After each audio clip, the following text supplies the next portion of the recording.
ازيكم يا حبايبي، عاملين ايه؟ يا رب تكونوا بخير. النهارده جايه وجايبه لكم قصه جديده، يا رب تعجبكم. بس قبل ما نبدا القصه يلا بينا كلنا نصلي على النبي صلى الله عليه وسلم، ونكتب الصلاه على النبي في التعليقات. ما تنسوش تدعمونا باللايك والشير، واللي انتوا تشتركوا في القناه عشان تشجعونا ان احنا نستمر. اعرفكم بنفسي، انا ساره، عندي 18 سنه، وفي يوم كنت خارجه من اوضتي وبابا وماما قاعدين. صباح الخير، كويس اللي انت صاحي يا بابا، كنت عايزة مفاتيح العربية عشان خارجة مع أصحابي. قلت 1000 مرة لأ، مفيش بنت بتسوق العربية لوحدها. يا ماما أنا ما بقتش صغيرة، وبعدين بابا عرفني أسوق إزاي، وبعدها أخدت المفاتيح ومشيت. خليك مدلعها كده، بجد أنا ما بقتش عارفة أقولها على حاجة عشان الدلع اللي انت بتدلعهولها، سيبيها براحتها. في الوقت ده الباب خبط وفتحت ماما، كانت عمتي روحية. صباح الخير، هو عماد موجود؟ عايزة أتكلم معاه شوية. صباح الخير يا روحية، لو هتتكلمي معاه في الحوار اللي بتتكلمي فيه كل مرة يبقى بلاش يا شيخة، اوعي كده من وشي. وبعدها دخلت وقام الأب، حماتك بتحبك، يلا تعالي افطري معانا عقبال ما اغير هدومي وننزل أنا وانتي عشان نكمل بقى الخناقة في الشارع.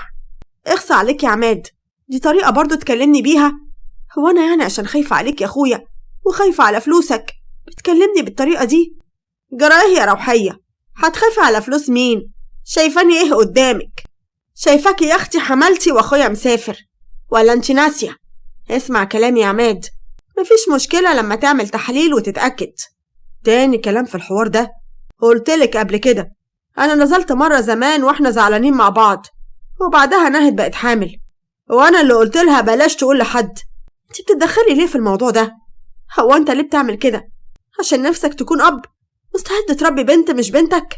عماد، الموضوع ده بدأ ينرفزني. اختك كل شوية عمالة تلف وتدور عشان تبين لك اللي انا كنت بخونك، مش مراعية اي حاجة، بجد مفيش احساس. بقولك ايه، انا مش عايزة اوضح حاجة لحد، بس الموضوع كده باين من نفسه زي عين الشمس، بس هو اللي مش عايز يصدق. لو سمحت يا روحية اعملي حسابك، لو فكرتي تتكلمي في الحوار ده تاني ما تعرفيش انا ممكن اعمل معاكي ايه. لو سمحتي امشي، انا مش عايز مشاكل. وبعدها مشيت من غير ما تتكلم. انا عايزاك تهدي نفسك كده، مينفعش كل ما تيجي تبقى بالمنظر ده. بإذن الله هكون كويس. وبعدها مشى. وفي الكلية كانت واقفة سارة وشافت ابن عمتها. ازيك يا احمد، عامل ايه؟ هو انا ليه كل ما افكر اجي اتكلم معاك بحس كده يعني اللي انت مش طايقني؟ ماما يا سارة، ماما منعاني اللي انا اتكلم معاكي خالص. انا مش فاهم هو انا عملت لمامتك ايه عشان يعني ما تطقنيش بالشكل ده، مع انها بتحب بابا قوي. بابا؟ طب تمام ماشي، بعد اذنك بقى انا لازم امشي. استنى هنا، هو انت ليه كل ما اقول بابا بحس ان انت بتتريق عليا؟ مفيش حاجة يا ستي، خليكي في حالك وانا في حالي. بعدها مشى وانا روحت البيت، وكانت ماما عمالة تتكلم في التليفون. اسمعيني يا هدى، بقولك اخته مش راضية تسكت خالص، عمالة تكلمه عايزاه يعمل تحليل، بجد انا خايفة. بقولك ايه، اهدي كده، مش هتقدر تعمل حاجة، واخته يا حبيبتي مش خايفة على مصلحته ولا يحزنون، دي بس عايزة تورث فيه. انا خايفة وحاسة ان الموضوع خلاص قرب يتعرف. اهدي شوية، ما ينفعش اللي انت فيه ده. اهدي يا حبيبتي، مفيش حاجة هتتعرف ان شاء الله. وبعدها دخلت سارة. ايه بقى اللي هيتعرف؟ قوليلي، انا زي بنتك برضو وهكون ستر وغطى عليكي. قلتلك كم مرة لما تيجي تخشي الشقة ترني الجرس او اعملي اي حاجة عشان اعرف انك داخلة، مش تيجي كده مرة واحدة. طب هو انت كنت بتكلمي خالته في ايه؟ وخايفة قوي كده من ايه؟ ابدا، عاملة جمعية من ورا بابا وخايفة اللي ابوك يعرف بيها. المهم قومي يلا غيري هدومك عشان ناكل. ماما، هو انا عاوزة اعرف حاجة، ليه عمته مش بتحبني قوي كده؟ انا مش عارفة ليه كل ما تشوفني هي ولا ابنها يسيبوني ويمشوا. اسمعي، انا مش عايزة يكون ليكي صلة بعمتك دي خالص، انتي سامعة ولا لا؟ عمتك دي مش كويسة يا حبيبتي. واحمد كمان يا ماما، ما تعرفيش ماله، مش بيطيق يشوف وشي خالص. سيبك منهم ويلا قومي حضري معايا الاكل. وفي شقة روحية كانت قاعدة ودخل احمد. تعالى يا احمد، كويس انك جيت، مش أنا رحت لخالك النهاردة وبرضه اتكلمت معاه في الحوار إياه ومش راضي يجي معايا عشان يعمل التحليل. أنا عندي حل كويس قوي يا ماما، بس مش عارف بقى انت هتوافقي عليه ولا لأ. أي حل يخليني أخد فلوس عماد أنا مستعد أعمله. إيه رأيك لما اتجوز سارة؟ في الوقت ده هيبقى سهل عليا قوي إن أعمل لها تحليل الDNA اللي انت عاوزاه. تتجوز مين؟ لا طبعا، تغور الفلوس مش عايزاها. بقى أنا أجوزك واحدة لا نعرف أصلها ولا فصلها؟ فكري في كلامي كويس يا ماما، المبلغ مش بسيط يعني عشان خاطر تقولي كده. أنا عارفة إن مراته هي اللي جايبها البيت عشان بالبت دي تاخد اللي وراه واللي قدامه. تمام، يبقى الحل بسيط خالص، نروح ونخطبها.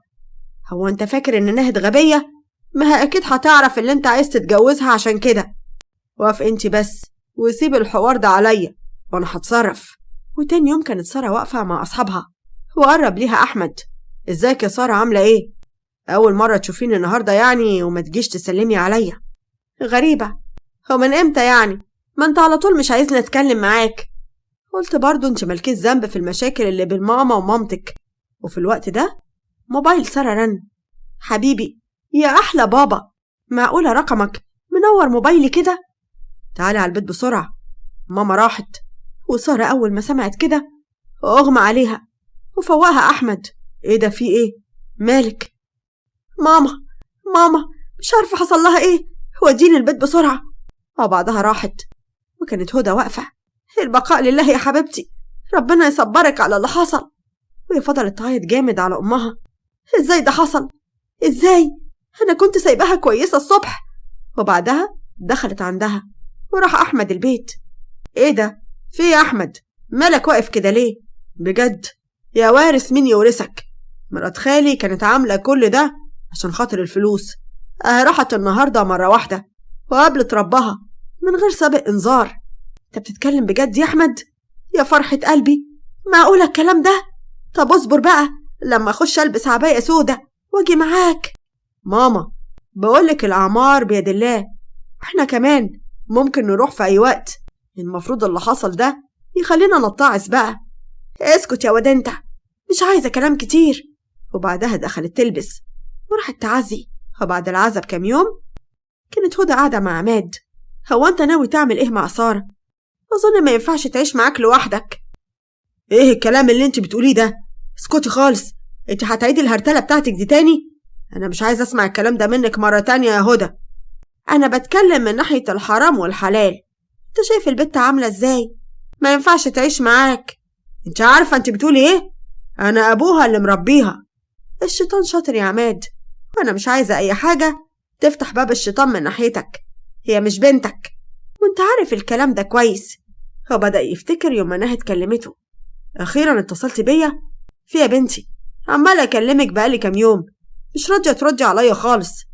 معلش يا عماد، حقك عليا. الشقة اللي انا نقلت فيها جديدة كان عندي واحدة جارتي قصاد مني، جوزها كان رايح من فترة وكانت مشيت من أهلها وحصل مشاكل وهي تعبت، وهي دلوقتي بقى تعيش انت. البقاء لله، ربنا يرحمها. بس هي لسه والدة من أسبوع وجابت بنت زي القمر وملهاش حد ياخدها. ايه الكلام اللي انت بتقوليه ده؟ مش لسه بتقولي عندها أهل وهربت منهم بس ما حدش يعرف مكانها؟ أرجوك يا عماد، عايزاك تيجي وتكتب البت باسمنا. لا طبعا، أنا لا يمكن أعمل كده، مش عايز مشاكل يا ناهد. أرجوك، طب ما تعرفش أنا اتعلقت بالبت دي إزاي؟ أرجوك انزل وبعدين نتكلم. وبعدها بكام يوم نزل. طب لو أنا وافقت على كلامك ده هنقول لأهلي وأهلك إيه؟ أنت عارف إن محدش يعرف عنوان الشقة دي خالص. حاول إن أنا جيت هنا عشان أولد، وإن أنا كنت حامل وأنت كنت خايف عليا وقلت لي ما أقولش لحد. هو أنت فاكرة إن روحية هتصدق الكلام اللي أنت بتقولي عليه ده؟ اسمعني يا عماد، محدش ليه عندنا حاجة. أرجوك، البنت زي القمر، خليها تبقى معانا. أرجوك ما ترفضش طلبي. مش عارف أعمل إيه، بس والله أنا خايف قلقان. البت دي ممكن تعمل مشاكل بينا كتير. والله أبدا، دي هتكون وش السعد علينا. وعلى فكرة أختك كل اللي خايفة عليه هو الفلوس وبس، مش هممها حاجة تانية. ماشي، هعملك اللي انت عاوزاه. وبعدها فعلا كتب البت باسمه ورباها. البت دي بنتي وأنا مش هسمح لأي حد يفرق ما بيني وما بينها. انت سامعة ولا لأ؟ والله يا عماد أنا بتكلم من ناحية الحلال والحرام، انت حر بقى انت اللي همك ناحية الحلال والحرام ولا بتفكري في الفلوس والحاجات التانية؟ اسمع بقى يا عماد، أنا مش هسمح لك تكلمني بالطريقة دي، انت حر واعمل اللي انت عاوزه. وبعدها مشيت وسارة دخلت عنده. معقولة يا بابا اللي حصل ده؟ انت مصدق اللي احنا خلاص مش هنشوف ماما تاني؟ سارة انت لازم تهدي شوية يا حبيبتي، الأعمار بيد الله وده مكتوب علينا كلنا. وبعدها قعدت جنبه وفضلت تعيط وهو قعد يطبطب عليها. وبعد كام شهر راح أحمد وروحية. ازيك يا خالي عامل ايه؟ أنا بتصل بيك بالتليفون كتير وانت مش راضي ترد عليا. معلش يا أحمد، والله أنا أعصابي تعبانة قوي الفترة دي. ربنا يصبرك يا خالي. وسارة برضو مش عايزة تروح الكلية. وانت عرفت منين الكلام ده؟ هو انت بتكلم سارة ولا ايه؟ ايوه يا خالي، الفترة دي انا قربت منها شوية عشان خاطر اصبرها على اللي حصل. وبعدها قام اتعصب وقال عارف يا احمد لو قربت من بنتي تاني انت ما تعرفش انا هعمل فيك ايه. مالكش دعوة بيها، ما انت طول عمرك عايش بحالك بعيد عنها. فيه يا خالي؟ حاضر ماشي اللي انت عاوزه، بس انا قلت يعني ان هي اكيد محتاجة حد يكون جنبها الفترة دي. انت اخر واحد ينفع يكون جنبها، انت وامك، اخرجوا بقى من حياتنا. وبعدها احمد قام انا اسف يا خالي. وبعدها مشى ودخلت سارة. عملت لك اكل يا حبيبي، اتمنى يعجبك. هو احمد مشى ليه؟ ما كان قايله انه هياكل معانا. اسمعي، انا مش عايز يكون ليكي علاقة بيه تاني. وبعدها الجرس رن وفتحت وكان رؤوف. ازيك يا سارة عاملة ايه؟ بابا موجود يا حبيبتي؟ عشان انا عمالة اتصل بيه مش راضي يرد عليا خالص. موجود جوه يا عم رؤوف، ادخل حاول تتكلم معاه شوية، انا نفسيته تعبانة قوي. طب روحي يا حبيبتي انتي وانا هدخل وهتكلم معاه. وبعدها دخل. معلش يا رؤوف، والله انا اعصابي تعبانة الفترة دي مش عارف ارد على حد خالص. معقولة البنت القمر اللي بره دي هي اللي انت قلتلي عليها؟ فيها يا رؤوف، ما تلم نفسك، دي بنتي. بنتك منين يا عم؟ ما تفكك بقى من الحوار ده، انت مصدق نفسك؟ ما انت عارف انها لا بنتك ولا بتاع، ما تتجوزها، انت محتاج واحدة تكون في حياتك. لا ده انت اكيد بتهزر ولا اتجننت، اتجوزها ازاي؟ بقولك دي بنتي تاني هتقول بنتك؟ انت نسيت ولا ايه يا صاحبي؟ دي بنت احنا لا عارفين لا اصلها ولا فصلها. شوف حياتك بقى، ما هي مراتك خلاص راحت وقابلت وجه كريم. ايه اللي انت عاوز تخليني اعمله ده؟ حرام عليك، انت ازاي تفكر كده؟ انا بقولك اعمل حاجة غلط؟ انا بقولك اتجوزها. بقولك ايه، انا مش عاوز كلام كتير وصداع، انا جعان، يلا نقوم ناكل. وفعلا راحوا كلوا. وبالليل دخل عماد اوضه ساره، هي كانت نايمه، كان شكلها جميل قوي وهي نايمه، كان بيبص لها وما قدرش يبعد عينيه عنها وقال البنت فعلا حلوه زي ما كنتش واخد بالي منها. وصحيت ساره وقالت بابا خير يا حبيبي، محتاج حاجه اعملها لك ولا ايه؟ ها؟ لا انا بس كنت بطمن عليكي، نايمه ولا صاحيه؟ لا انا نمت عشان هصحى بدري، انا عندي جامعه بكره الصبح. ربنا يخليك ليا يا رب وما يحرمنيش منك ولا منك يا حبيبتي. يلا تصبحي على خير وانت من اهل الخير يا بابا. وطلع عماد ودخل اوضته وقال لنفسه اقول عليك ايه بس يا رؤوف، ما انا كنت شايفها بنتي، ليه تقولي كلام زي ده وتخلي نظرتي تتغير ليها؟ وتاني يوم في الجامعه كانت ساره واقفه مع صحابها وشافت احمد وراحت ليه وقالت احمد استنى يا احمد عشان خاطري. نعم يا ساره، في ايه؟ انا اسفه على اللي عمله بابا، مش عارفه ليه هو عمل كده، بس هو اعصابه تعبانه من ساعه ما ماما راحت. لا عادي ولا يهمك، بصراحه انت طيبه قوي غير ما كنت فاكرك. ابتسمت ساره وقالت يا عم اللي ما يعرفك يجهلك، المهم تعالى بقى عزمني على عصير مانجا. بس كده من عينيا. قوليلي انت ناويه تعملي ايه في الاجازه؟ عادي، السنه دي مش هسافر عشان ماما ولا حصل، وهفضل مستنيه السنه الجايه عقبال بقى ما اخلص دراسه خالص واخد البكالوريوس. اما انت بقى طبعا هتخلص وتشتغل اخر السنه دي، هتقر عليا يعني ولا ايه؟ المهم انا عايز نبقى اصحاب، ولو خالي هيتضايق بلاش يعرف. ماشي موافقه، يلا بينا يا احمد. وفي الشغل بتاع عماد قال لرؤوف على اللي حصل، ورؤوف فضل يضحك ويقول والله انا معايا حق، وانت البت عجباك، بس هو ضميرك يا حرام. طب انت من رأيك اعمل ايه؟ قرب منها شوية بشوية وابدأ عرفها انك مش ابوها، وهي طبعا متعلقة بيك، ولما تعرف انك مش ابوها ممكن تحبك وتفكر فيك ان هي تفضل معاك كزوجة. بس لما تيجي تقرب منها بلاش تقرب منها بطريقة الأب الحنين، وحاول طبعا تفتحها في الموضوع الأول إنك مش أبوها وكده، ما لازم تعرف عشان ما تتصدمش. بص، أنا هقول لها في وشها كده إني مش أبوها، وبعدين أخليها تحبني. إيه يا صاحبي الكلام ده؟ هي لو عرفت كده مرة واحدة هتتصدم، هتاخد منك جنب، ومش هترضى تتكلم معاك أصلا ولا تقبل منك كلام. ده غير إن ممكن يحصل لها صدمة وتسيب البيت وتمشي، متعرفش ساعتها ممكن تروح فين ولا يحصل لها إيه. انت دلوقتي معاها في بيت واحد، فلازم تبتدي تمهد لها للموضوع واحدة واحدة وبالراحة عشان ما تتصدمش وتتخض. على فكرة الموضوع مش سهل. ماشي، أنا معاك للآخر لما نشوف آخرتها وهترسي على إيه. وفي بيت روحية، قول لي يا أحمد، هو أنت شفت سارة النهاردة في الجامعة؟ أيوة شفتها يا ماما، بس هي طبعا مش هتقول لخالي اللي إحنا بنشوف بعض أبدا. انتي مش عارفة لما بيعرف بيحصل له إيه. طب وليه يعني بتقابلها وبتخليها تخبي على خالك؟ أنا حبيتها بجد يا ماما، ومش هسيبها خالص، بعيد عن حوار خالي وبعيد عن الورث. أنا بجد بحبها. أنت عبيط يا واد أنت ولا إيه؟ بتحبها على أنهي أساس؟ وبعدين ورث إيه اللي مش همك؟ أمال مين اللي هيورث؟ أنت إزاي تحب واحدة ملهاش لا أصل ولا فصل؟ إحنا الحركات اللي بنعملها دي لازم يكون في دماغك إنها بتتعمل عشان الورث وبس. عارفة إن بعد ما مرات خالي راحت، أنا حاجة واحدة بس اللي مضايقاني، إن سارة ممكن تكون قاعدة مع خالي هو مش أبوها وراجل غريب، وهو عارف كده. هي البت دي سحرت لك ولا إيه؟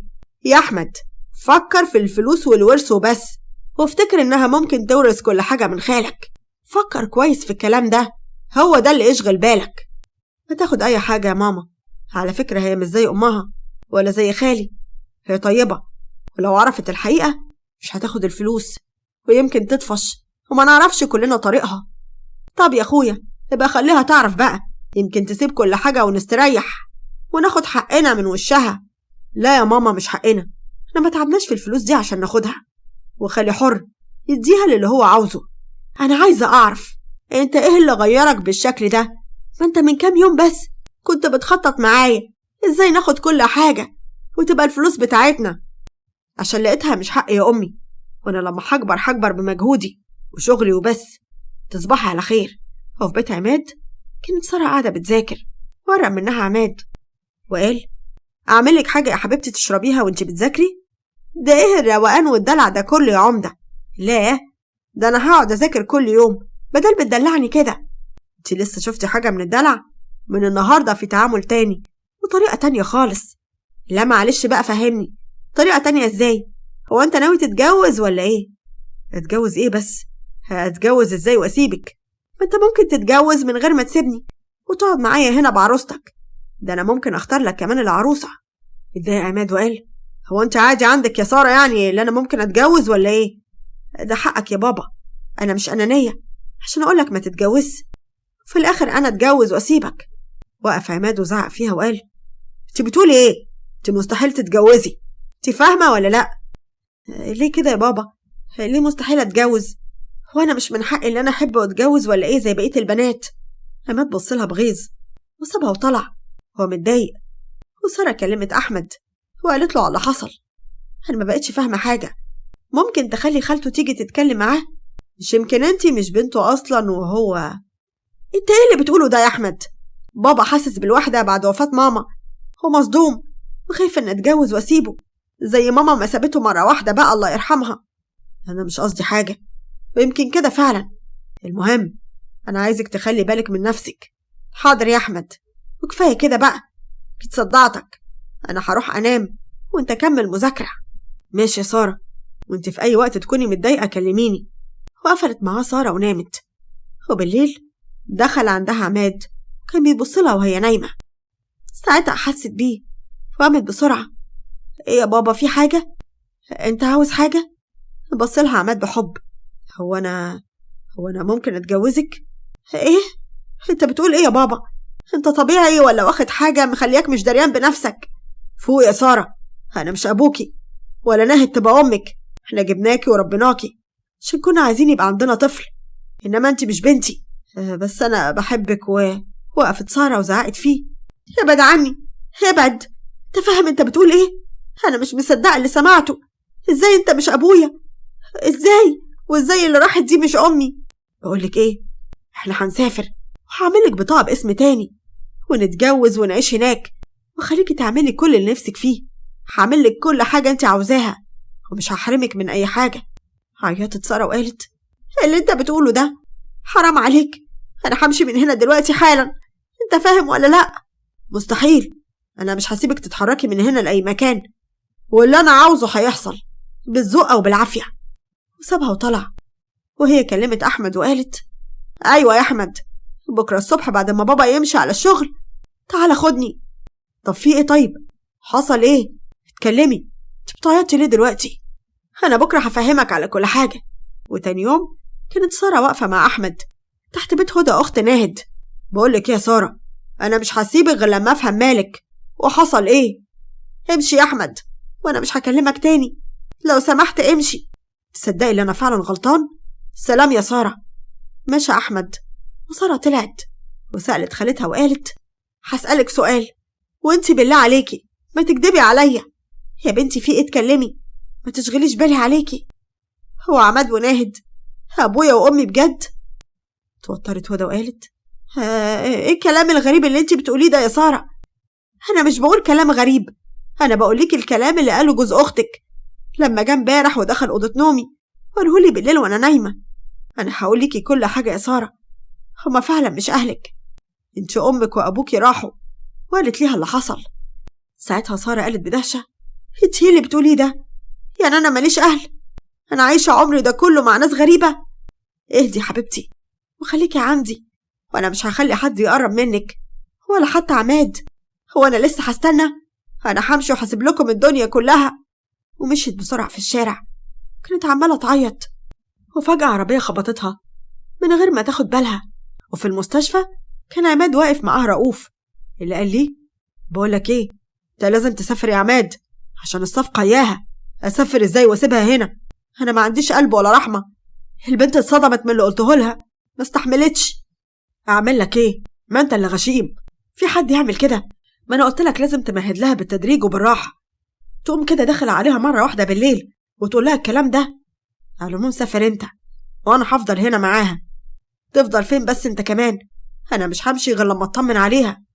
وطلع الدكتور وقال: اطمن يا عماد بيه، الانسه ساره كويسه، بس هي عندها شويه كدمات ومضاعفات من الخبطه. طب انا عاوزه اشوفها واطمن عليها دلوقتي. صعب شويه لانها بترتاح. تقدر حضرتك تتفضل وتيجي بكره، هي هتفضل معانا شهر بحاله. تمام يا دكتور، شكرا جدا، تعبناك معانا. ومشى الدكتور.